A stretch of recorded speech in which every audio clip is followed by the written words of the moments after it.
One of the most infamous cough medicines in American history is Terpin Hydrate with codeine, a remedy widely used in the early 20th century.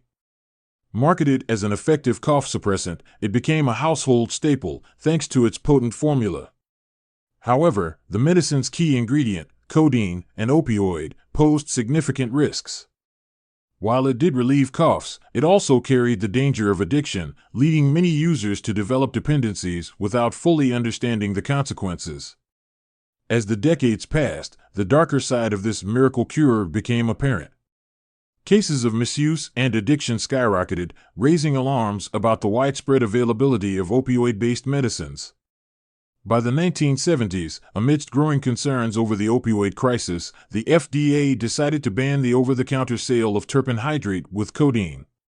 This move marked a significant shift in how the U.S. regulated addictive substances, highlighting the need for stricter control over medications with potentially dangerous effects.